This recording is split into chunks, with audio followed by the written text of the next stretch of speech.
નમસ્તે વિદ્યાર્થી મિત્રો, હું છું ભાર્ગવ લાઠિયા અને સ્વાગત છે તમારું ફરી પાછું આપણી આ એજ્યુકેશનલ એક્સપર્ટ યુટ્યુબ ચેનલ ઉપર. મિત્રો, આજે આપણે ધોરણ 10માં વિષય વિજ્ઞાન અને ટેકનોલોજીમાં ગાલા અસાઇનમેન્ટ પેપર સેટ 2026ના પ્રશ્નપત્ર 3ના સોલ્યુશનમાં વિભાગ ડી નું સોલ્યુશન આપણે જોવાના છે. બરાબર, ચાલો તો શરૂઆત કરીએ. જો તમે આગળના વિડીયો ન જોયા હોય તો નીચે લિંક આપેલી છે, ત્યાં જઈને તમે જોઈ શકો છો. બરાબર, ચેનલ પર નવા હોય તો પ્લીઝ ચેનલને સબસ્ક્રાઇબ કરો અને વિડીયોને લાઇક કરો અને તમારા બીજા ધોરણ 10ના વિદ્યાર્થી મિત્રો સુધી શેર કરો, જેથી કરીને તે આનું સોલ્યુશન મેળવી શકે. ચલો, વિભાગ ડીમાં પહેલો પ્રશ્ન છે કે ભાઈ, રસોડામાં તમારા મમ્મી કરકરા એટલે કે ક્રિસ્પી પકોડા એટલે અહીંયા મિત્રો ભજીયા, બરાબર, કરકરા ભજીયા બનાવે છે કે કેક બનાવે છે, તો એના માટે કયું રસાયણ વાપરે છે તેનું રાસાયણિક નામ જણાવો અને તેની બનાવટ સમીકરણ સાથે લખો અને તેના ઉપયોગો લખો. તો મિત્રો, સીધું જીકામ જીક નહીં બોલાવવાની, સવાલને વ્યવસ્થિત વાંચવાનો. પહેલા તો સંયોજનનું નામ આપો એવું કીધું છે, તો લખવાનું કે ભાઈ મમ્મી રસોડામાં ક્રિસ્પી પકોડા કે બનાવે છે, બરાબર, બેકિંગ સોડા છે જેનું રાસાયણિક નામ સોડિયમ બાયકાર્બોનેટ અથવા સોડિયમ હાઇડ્રોજન કાર્બોનેટ છે. બરાબર, અહીંયા કાઉન્સ કરી દો, આ બે છે, સોડિયમ બાયકાર્બોનેટ અથવા સોડિયમ હાઇડ્રોજન કાર્બોનેટ છે, જે મંદ બિનક્ષારીય બેઝ છે. હવે એની બનાવટ તો કે બે રીતે બને. પહેલું છે સોડિયમ ક્લોરાઇડ એટલે NaCl, એનું જલીય દ્રાવણ એટલે H2O, એમાંથી CO2 એટલે કે કાર્બન ડાયોક્સાઇડ અને બીજો એમોનિયા એટલે NH3, આ બે વાયુઓ મીઠાના દ્રાવણમાંથી પસાર કરો એટલે તમને મળી જાય NaHCO3. સોડિયમ ક્લોરાઇડના જલીય દ્રાવણમાંથી કાર્બન ડાયોક્સાઇડ અને એમોનિયા વાયુ પસાર કરતા બેકિંગ સોડા બને છે NaCl plus H2O plus CO2 plus NH3, it gives NH4Cl, એક આ બને અને બીજો બને NaHCO3 બેકિંગ સોડા. બીજી બનાવટ એવી છે કે સોડિયમ કાર્બોનેટ એટલે Na2CO3, નટુ કોથળી મારી ગયો એમ નહીં, બરાબર, Na2CO3 નટુ કોથળી, એના જલીય દ્રાવણ એટલે H2O અને એમાંથી ફક્ત CO2 વાયુ પસાર કરો તો પણ બેકિંગ સોડા મળે. લખ્યું છે સોડિયમ કાર્બોનેટના જલીય દ્રાવણમાંથી કાર્બન ડાયોક્સાઇડ વાયુ પસાર કરવાથી બેકિંગ સોડા બનાવી શકાય. Na2CO3 plus HCl plus CO2, it gives NaHCO3. હવે તો કે સાહેબ, જ્યારે તમે ખોરાકને રાંધો, બેકિંગ સોડા એમાં ઉમેરેલો છે, હવે એને ઉમેરીને ખોરાકને જ્યારે રાંધો છો ત્યારે ગરમ થાય અને એને નીચે મુજબની પ્રક્રિયા થાય. તો જો આજે બીજી બનાવટ લખીને એનું રિવર્સ કરીને લખી દેવાનું, ઉલટાવીને, કે ભાઈ 2NaHCO3 ગરમ કરો એટલે Na2CO3, H2O અને CO2 છૂટું પડે. ઓકે, ચાલો ઉપયોગમાં. તો કે પહેલો ઉપયોગ છે બેકિંગ સોડા અને મંદ ટાર્ટરિક એસિડ, એનું મિશ્રણ એ બેકિંગ પાવડર બનાવવા માટે વપરાય. બેકિંગ સોડા અલગ વસ્તુ છે, બેકિંગ પાવડર અલગ છે. બરાબર, બેકિંગ સોડા અને ટાર્ટરિક એસિડનું મિશ્રણ એને બેકિંગ પાવડર બનાવવા માટે વપરાય છે. જ્યારે બેકિંગ પાવડર એને ગરમ કરવામાં આવે કે એની પાણી કે એસિડ આરે પ્રક્રિયા કરવામાં આવે તો એમાંથી CO2 વાયુ ઉત્પન્ન થાય અને એ CO2 ને લીધે પાવ, કેક, ભજીયા વગેરે છે તે ફૂલે છે, નરમ અને પોચા બને છે. સમીકરણ NaHCO3 એટલે બેકિંગ સોડા, એની એસિડ આરે પ્રક્રિયા કરી તો એસિડ કયો ફિક્સ નથી એટલે H+, કારણ કે બધા એસિડમાં H તો હોવાનો, બરાબર, અને એમાંથી બને CO2 કાર્બન ડાયોક્સાઇડ, પાણી અને જે એસિડ લીધો છે તેનો સોડિયમ ક્ષાર એટલે એસિડનો સોડિયમ ક્ષાર. બીજું કે ભાઈ તે બેઝિક હોવાને કારણે એન્ટાસિડ તરીકે એસિડિટીની સારવારમાં પણ વાપરવામાં આવે છે. બીજું છે સોડા એસિડ અગ્નિશામકમાં ફાયર એક્ઝિંગ્યુશરમાં એનો ઉપયોગ કરવામાં આવે. પ્રયોગશાળામાં પ્રક્રિયક તરીકે અને ઘરગથ્થુ રસોઈના હેતુથી એનો ઉપયોગ કરવામાં આવે.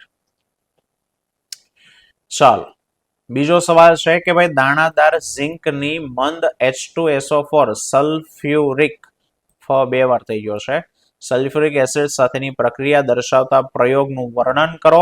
અને ખાસ મિત્રો 2020માં આ પૂછાણો હતો, એ પછી પણ એકવાર પૂછાઈ ગયો.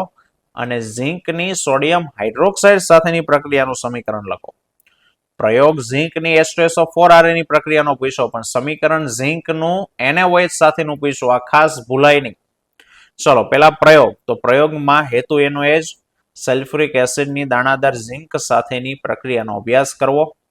સાધનોમાં એક સ્ટેન્ડ લેવાનું છે, કસ નળી, રબરનું બોચ, વિમોચન નળી, મીણબત્તી અને કાચનું પાત્ર. પદાર્થોમાં દાણાદાર ઝિંક, સાબુનું દ્રાવણ અને મંદ H2SO4. શું કરો તો કે જો અહીંયા આકૃતિ આપી.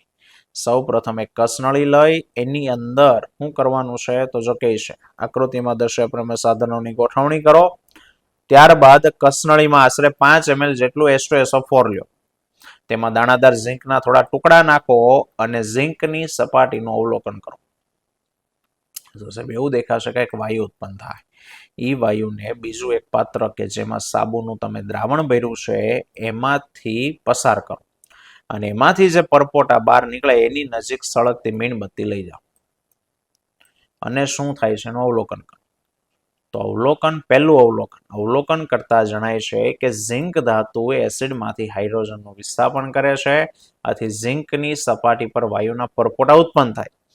આ પરપોટાની નજીક જ્યારે તમે મીણબત્તી લઈ જાવ છો ત્યારે પોપિંગના અવાજ અથવા તો ધડાકા સાથે સળગે છે. અને ધડાકા સાથે એક જ વાયુ સળગે, કયો? હાઇડ્રોજન. થઈ ગયું. તો આ પ્રયોગ પરથી કહી શકાય કે ધાતુની એસિડ સાથેની પ્રક્રિયાથી ક્ષાર અને હાઇડ્રોજન વાયુ મુક્ત થાય છે. અને જે પહેલું સમીકરણ કીધું છે તે ઝિંકની NaOH સાથેની પ્રક્રિયાનું સમીકરણ. તો NaOH પ્લસ Zn, તો પ્રક્રિયા થઈને Na2ZnO2. ચલો આનું નામ તમારે કમેન્ટ કરવાનું છે, બરાબર. અને plus hydrogen NaOH plus Zn પ્રક્રિયા થઈને Na2ZnO2 બને છે. આનું નામ હું તમને નથી કહેતો. આ 1 માર્ક્સની અંદર ખાલી જગ્યામાં પણ પૂછે છે. ખાલી જગ્યાનું સૂત્ર Na2ZnO2 છે. તમે મને કમેન્ટ કરીને જવાબ આપો. Plus hydrogen. ચાલો 49માં બે આપ્યા છે કે નીચે આપેલ કાર્બનિક સંયોજનના બંધારણીય સૂત્ર લખો. એમાં પહેલું છે બેન્ઝીન અને બીજું છે ક્લોરોપ્રોપેન. ચાલો તો બેન્ઝીનનું બંધારણીય સૂત્ર મિત્રો આ પ્રમાણે, બે સેમ જ છે, બે બેન્ઝીન જ છે, બરાબર. પણ 11-12 સાયન્સના લોકો આ પ્રમાણે દોરતા હોય છે. આપણે આપણી ચોપડી પ્રમાણે આ પ્રમાણે બેન્ઝીન કે ભાઈ CH2 આ પ્રમાણે 6 વખત ષટકોણની ટાઈપ ગોઠવવાના. એક મૂકીને એક જગ્યાએ ડબલ બંધ કરવાનો. અહીંયાથી શરૂ કરી છે તો બીજો અહીંયા, ત્રીજો અહીંયા, અથવા તો અહીંયાથી ડબલ બંધ કર્યો હોય તો બીજો અહીંયા અને ત્રીજો અહીંયા. આ પ્રમાણે અને બેન્ઝીન કહેવાય. અરે સોરી મિત્રો, અહીંયા ભૂલ થઈ ગઈ છે એક ઉતાવળમાં. CH2 નહીં આવ્યો, દરેક જગ્યાએ ફક્ત CH જ આવશે. આ બધાનો 2 કાઢી નાખજો, બરાબર. અહીંયા CH જ આવશે, CH2 આવશે નહીં, બરાબર. થોડીક સાયક્લોહેક્ઝેનના ઓલામાં CH2 લખ્યું હતું પણ વચ્ચે બંધ મૂકી દીધા હોય તો CH2 ના આવે, CH આવે. તો આ થઈ ગયું તમારું બેન્ઝીન. અને અહીંયા બે સેમ જ છે. અહીંયા જેમ ખૂણા ઉપર CH છે એમ અહીંયા CH જ હશે ખૂણા ઉપર, દરેક ખૂણા ઉપર CH, બરાબર. અને બીજું છે ક્લોરોપ્રોપેન. તો ક્લોરોપ્રોપેન માટે આ પ્રમાણે થશે CH3, CH2, CH2, Cl. આ વચ્ચે જે લીટો કર્યો એ માઇનસ નથી, એ ડેશ છે, બંધ બતાવે. ચાલો, અને બીજો સવાલ છે યોગશીલ પ્રક્રિયા એટલે શું? ઉદાહરણ આપીને સમજાવો. પેલા વ્યાખ્યા કે અસંતૃપ્ત હાઇડ્રોકાર્બન. હાઇડ્રોકાર્બન એટલે એવા સંયોજન કે જેમાં ફક્ત કાર્બન અને હાઇડ્રોજન હોય. અને અસંતૃપ એટલે જેમાં ડબલ બંધ, ટ્રિપલ બંધ હોય એને અસંતૃપ કહેવાય. એની તમે પેલેડિયમ અથવા નિકલ ઉદ્દીપકની હાજરીમાં હાઇડ્રોજન સાથે પ્રક્રિયા કરો તો એમાંથી સંતૃપ મળી જાય. અસંતૃપ હાઇડ્રોકાર્બનમાંથી કેવા મળી જાય? સંતૃપ. તો આવી પ્રક્રિયાને યોગશીલ પ્રક્રિયા કહેવાય. અથવા જો કહે છે કે જે રાસાયણિક પ્રક્રિયા દરમિયાન કાર્બનિક સંયોજનોમાં બીજો અણુ ઉમેરાઈ જવાથી નવું સંયોજન બનતું હોય તો એને યોગશીલ પ્રક્રિયા કહેવાય. ચોપડીમાં આપણને આ ઉદાહરણ આપ્યું છે, એની સિવાય એક બીજું લખીએ. માની લો કે ઇથિન છે, તો C ડબલ બંધ C અને ઇથિન એટલે એની હારે બે હાઇડ્રોજન આવે બે કાર્બનની સાથે, બરાબર. સૂત્ર થાય CH2 ડબલ બંધ CH2 થાય. CH2 ડબલ બંધ CH2. આવડું આ ઇથિન છે અને નીચે લખ્યું એ પણ ઇથિન જ છે. હવે આની પ્રક્રિયા તમે નિકલ અથવા પેલેડિયમ ઉદ્દીપકની હાજરીમાં હાઇડ્રોજન સાથે કરો તો શું થશે? તો કે સાહેબ આ બે બંધ જે છે ને એમાં એક બંધ પાઈ બંધ છે. પાઈ બંધ નબળો હોય, સરળતાથી તૂટી જાય. હવે પાઈ બંધ તૂટશે ને એટલે આમાંનો એક કાર્બન પ્લસ થશે ને બીજો કાર્બન માઇનસ થશે. બરાબર, બંધ વચ્ચેથી નહીં તૂટે. માની લો કે બંધના બે ઇલેક્ટ્રોન આણે લઈ લીધા તો આ કાર્બન માઇનસ થયો, આ કાર્બન પ્લસ થયો. હવે આ હાઇડ્રોજન હાઇડ્રોજન વચ્ચેનો જે સિંગલ બંધ છે ને એ સિંગલ બંધ પણ તૂટશે સાઈડમાંથી. એટલે એક હાઇડ્રોજન પ્લસ થશે, એક હાઇડ્રોજન માઇનસ થશે.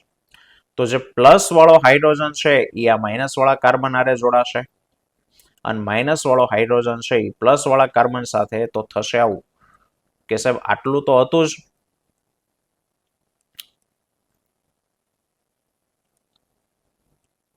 આટલું તો હતું જ તેને. હવે આની આરે એક હાઇડ્રોજન જોડાણો, એક હાઇડ્રોજન આની આરે જોડાણો, તો ડબલ બંધ વાળામાંથી કેવો થઈ ગયો? સિંગલ બંધ વાળા. ટ્રિપલ બંધ વાળા હોય તો એમાંથી ડબલ બંધ વાળો બને, ડબલ માંથી ફરી પાછો સિંગલ વાળો, એટલે કે અસંતૃપ્ત માંથી કેવા બની જાય? સંતૃપ્ત.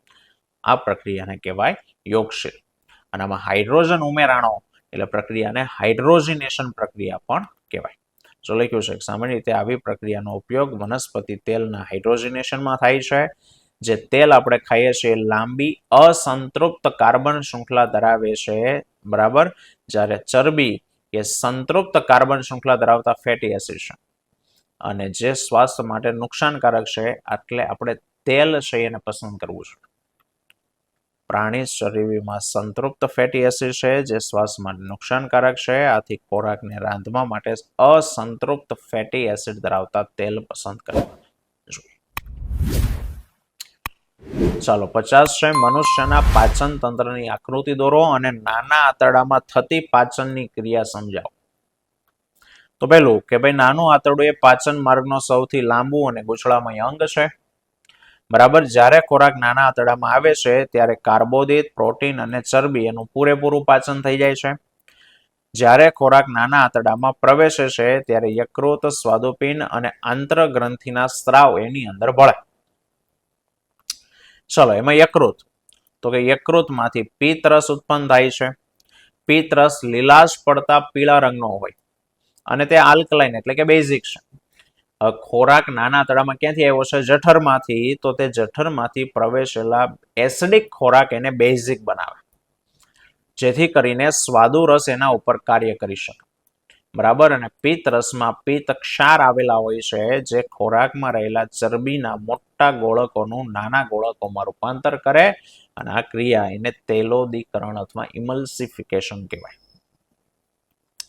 ચાલો પછી સ્વાદુપિંડ, તો કે સ્વાદુપિંડ માંથી સ્વાદુ રસ ઉત્પન્ન થાય. આ સ્વાદુ રસમાં 3 ઉત્સેચકો છે, એમાઇલેઝ, ટ્રિપ્સિન અને લાઇપેઝ. જે કોનું પાચન કરે? તો કે ટ્રિપ્સિન જે છે ને એ પ્રોટીનનું, એમાઇલેઝ છે એ કાર્બોદિત અથવા તો સ્ટાર્ચનું. બરાબર, કાર્બોદિત અથવા સ્ટાર્ચ સેમ જ કહેવાય. સ્ટાર્ચ પદાર્થનું નામ છે અને કાર્બોદિત એક ગ્રુપનું નામ છે. સ્ટાર્ચનું પાચન કરે અને લાઇપેઝ ચરબી. એને યાદ રાખવા માટેની રીત આપણે ભણાવતી વખતે આપેલી છે, એસ્ટ્રા પ્રોટીને લાંચ. એટલે કે એમાઇલેઝ સ્ટાર્ચનું પાચન કરશે, ટ્રિપ્સિન પ્રોટીનનું પાચન કરશે અને લા એટલે લાઇપેઝ ચરબીનું પાચન કરશે. ઓકે. આંતરગ્રંથિ, આંતરગ્રંથિમાંથી આંતરરસ ઉત્પન્ન થાય અને આ આંતરરસમાં પણ ઉત્સેચકો છે જે પ્રોટીનનું પાચન કરીને એમિનો એસિડ બનાવી નાખશે, નાનામાં નાનો ઘટક. કાર્બોદિતનું પાચન કરીને નાનામાં નાનો ઘટક ગ્લુકોઝ બનાવી નાખશે અને ચરબીનું પાચન કરીને 2 વસ્તુ ફેટી એસિડ અને ગ્લિસરોલમાં રૂપાંતર કરે. અહીંયા જો તમને આકૃતિ આપેલી છે. ચાલો હવે તો કે પાચિત ખોરાક પચી ગયો, હવે એનું શોષણ થવાની વારી છે. તો સાહેબ પાચિત ખોરાકનું શોષણ એ પણ નાના આંતરડામાં જ થાય. પાચિત ખોરાકનું શોષણ કરવા નાના આંતરડાની જે દિવાલ છે એમાં અસંખ્ય આંગળી જેવા પ્રવર્ધો આવ્યા હોય, જેને રસાંકુરો પણ કહેવાય. અને આ રસાંકુરો એક પાચિત ખોરાકના શોષણ માટે સપાટીના ક્ષેત્રફળમાં શું કરે છે? વધારો કરે છે. આંગળી જેવા દોરા જેવી રચના છે જેને રસાંકુરો કહેવાય. આ રસાંકુરો જ્યારે ખોરાક નાના આંતરડામાં પસાર થતો હોય ત્યારે પાચિત ખોરાક એટલે આ fatty acid, glycerol, glucose, amino acid એને શોષી લે. આ શોષાયેલો ખોરાક રુધિર વાહિની દ્વારા એ સીધો રુધિરમાં ભેળવી દે અને રુધિર દ્વારા તે કોષોમાં પ્રવેશે અને જ્યાં કોષનો રિપેરિંગમાં, શરીરની વૃદ્ધિ કરવા અને શક્તિ મેળવવા માટે એનો ઉપયોગ થાય. બરાબર. ચાલો 51માં બે આપ્યા છે. સ્વયંપોષી પોષણ માટેની પરિસ્થિતિ કઈ છે ને એની નિપજો આપો. અને બીજું જઠર રસમાં આવેલા શ્લેષ્મ અને પેપ્સિનનું કાર્ય જણાવો. તો મિત્રો અહીંયા એક જ આપ્યો છે, પરિસ્થિતિ આવડી રહી ગઈ છે, કઈ નહીં, આપણે જવાબ બોલી દેશું. શ્લેષ્મ, પેલા બીજાનો જવાબ આપીએ. જઠર રસમાં શ્લેષ્મ એ જઠરની દિવાલને હાઇડ્રોક્લોરિક એસિડ અને પેપ્સિનની સામે રક્ષણ આપે છે. બરાબર. અને પેપ્સિન તો કે પ્રોટીનનું અંશતઃ એટલે કે થોડુંક પાચન કરે છે. હવે સ્વયંપોષી પોષણ માટે જરૂરી પરિસ્થિતિઓ કઈ છે? તો કે સાહેબ સ્વયંપોષી પોષણ થવા માટે જે પેલી ઘટનાઓ છે એની લખવાની. કે પહેલું ક્લોરોફિલ દ્વારા સૌથી પહેલા તો કે પ્રકાશ ઉર્જાનું શોષણ થાય.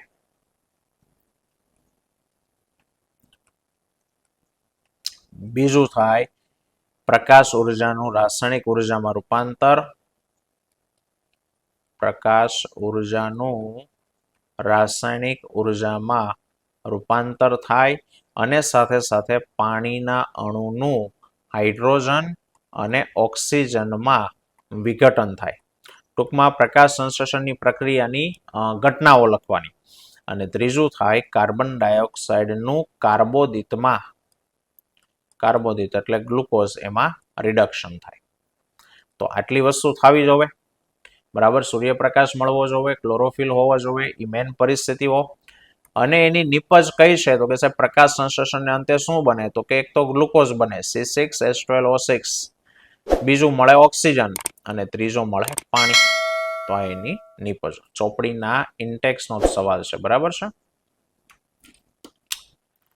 ચાલો 52મો પ્રકાશનું વિભાજન એટલે શું અને પ્રિઝમ વડે થતા પ્રકાશનું વિભાજન સમજાવો. તો જોઈ લો અહીંયા આકૃતિ કે સાહેબ શ્વેત પ્રકાશનું તેના ઘટક રંગોમાં વિભાજિત થવાની ઘટના, વિભાજિત એટલે છૂટું પડવું, એને કહેવાય પ્રકાશનું વિભાજન.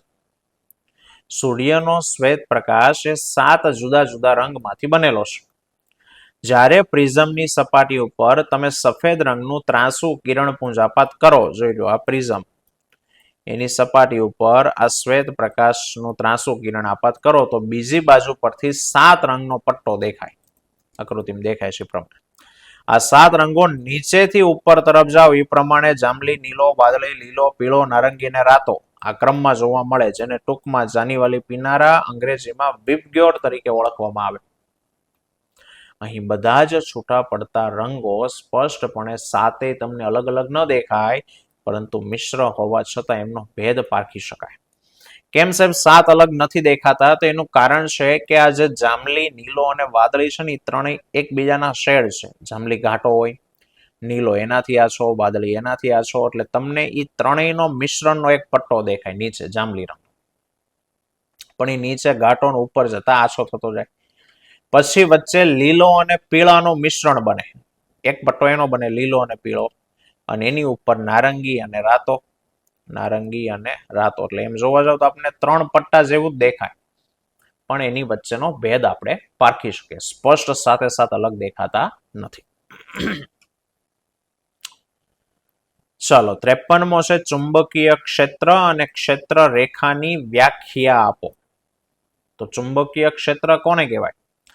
તો કે સાહેબ ચુંબકની આસપાસનો એવો વિસ્તાર કે જ્યાં ચુંબકના ચુંબકીય બળની અસર વર્તાતી હોય તો એને ચુંબકીય ક્ષેત્ર કહેવાય. કે ચુંબક હોય, ચુંબક માની લો કે આ ગજિયો ચુંબક અહીંયા પડ્યો છે, તો ચુંબકની આજુબાજુ એક વિસ્તાર હોય, કાલ્પનિક હોય ખરી પણ દેખાય નહીં. એ વિસ્તારની અંદર જો બીજું ચુંબક આવે ને તો જ એનું આકર્ષણ અપાકર્ષણ બળ છે તેના ઉપર લાગે. બાકી માની લો કે ચુંબક બહાર પડ્યો છે તો આ અંદર વાળા ચુંબકનું આકર્ષણ કે અપાકર્ષણ આની ઉપર ન લાગે. તો આ જે વિસ્તાર છે ને એ વિસ્તારને ચુંબકનું ચુંબકીય ક્ષેત્ર કહેવાય. ક્ષેત્ર એટલે વિસ્તાર. બરાબર. અને ક્ષેત્ર રેખા શું છે? તો કે ગજિયા ચુંબકનું જે ચુંબકીય ક્ષેત્ર છે એમાં પ્રવર્તતું બળ, ચુંબકીય બળ, એ બળને કારણે લોખંડનો ભૂકો જે ચોક્કસ રેખાઓમાં ગોઠવાઈ જાય છે એ રેખાને ક્ષેત્ર રેખાઓ કહેવાય. ગજિયો ચુંબક લઈને એની ઉપર કાગળ મૂકીને તમે લોખંડનો ભૂકો પાથરીને હળવેરીને ટકોરા મારો એટલે લોખંડનો ભૂકો યોગ્ય દિશામાં ગોઠવાય ચોક્કસ રેખાઓમાં, અને એ જે રેખાઓ બને એને કહેવાય ચુંબકીય ક્ષેત્ર રેખાઓ. બીજો સવાલ હતો કે ગજિયા ચુંબકની ક્ષેત્ર રેખાઓ છે તે દોરો. તો મિત્રો આ ક્ષેત્ર રેખાઓ, પણ ધ્યાન એ રાખવાનું ક્ષેત્ર રેખાઓ હંમેશા ઉત્તરમાંથી બહાર નીકળે અને દક્ષિણની અંદર છે તે દાખલ થાય. બરાબર, ઉત્તરમાંથી બહાર નીકળીને દક્ષિણમાં દાખલ થાય, આ પ્રમાણે ક્ષેત્ર રેખાઓ દોરવાની. ચાલો, અને 54મો છે કે ઓઝોન કેવી રીતે બને છે એની અગત્યતા જણાવો. તો પેલા ઓઝોન વિશેની માહિતી કે ઓઝોન સ્તર એ પૃથ્વીના વાતાવરણના સ્ટેટોસ્ફિયર નામના આવરણમાં આવ્યું છે. હેતુલક્ષી માટે યાદ રાખજો. વાતાવરણના 4 ભાગ છે, ટ્રોપોસ્ફિયર, સ્ટેટોસ્ફિયર, મેસોસ્ફિયર અને થર્મોસ્ફિયર. એમાંનું સ્ટેટોસ્ફિયર નામનું આવરણ, એમાં ઓઝોન સ્તર આવ્યું છે. ઓઝોન એ ઓક્સિજનનો ત્રિપરમાણીય અણુ છે, એટલે કે O3 છે, અને જે પૃથ્વી સપાટી પર એક ઘાતક વિષ એટલે કે ઝેરી છે, અને એટલે વાતાવરણમાં ઉપર છે. કઈ રીતે એ બને છે? તો કે છે ઓક્સિજનનો અણુ એટલે કે O2 એના ઉપર પારજાંબલી કિરણોની અસર થાય ને એના કારણે ઓઝોન બને. કેવી રીતના બને? તો કે સૌ પ્રથમ ઊંચી ઉર્જાવાળા પારજાંબલી કિરણો એ ઓક્સિજનના અણુનું વિઘટન કરીને ઓક્સિજનના પરમાણુ બનાવી દે. એટલે કે જેમ અહીંયા લખ્યું O2 અણુ છે, યુવી કિરણો એના ઉપર પડે એટલે એમાંથી પરમાણુ છૂટા પડી જાય, અને એ ઓક્સિજનનો સ્વતંત્ર પરમાણુ નવા અણુ આરે જોડાય અને ઓઝોન બનાવે, એટલે O+O2 ઇન્ડ્યુસ ઓઝોન O3. અને એની અગત્યતા શું છે? તો કે સાહેબ ઓઝોન સ્તર 2 કામ કરે છે. પહેલું કે પૃથ્વીની ફરતે રક્ષણાત્મક કવચ એને બનાવ્યું છે, ઢાલ, અને સૂર્યમાંથી આવતા ટૂંકી તરંગ લંબાઈના યુવી કિરણો, અલ્ટ્રાવાયોલેટ પારજાંબલી કિરણો એનું શોષણ કરે છે. બરાબર. અને નીચેના પદાર્થો એને જૈવ વિઘટનીય, જૈવ અવિઘટનીયમાં વર્ગીકૃત કરવાના છે, તો આપણને બધાને આવડે. જૈવ વિઘટનીય જે સડી જતા હોય એમાં ખોરાક, ફળો અને શાકભાજીની છાલ, અને અવિઘટનીયમાં લોખંડનો ભંગાર અને પોલિથીન. બરાબર છે. તો મિત્રો, હા તો આજનો આપણો ટોપિક. આવતા વિડીયોમાં ફરી પાછા મળીશું. ત્યાં સુધી જય હિન્દ, જય ભારત.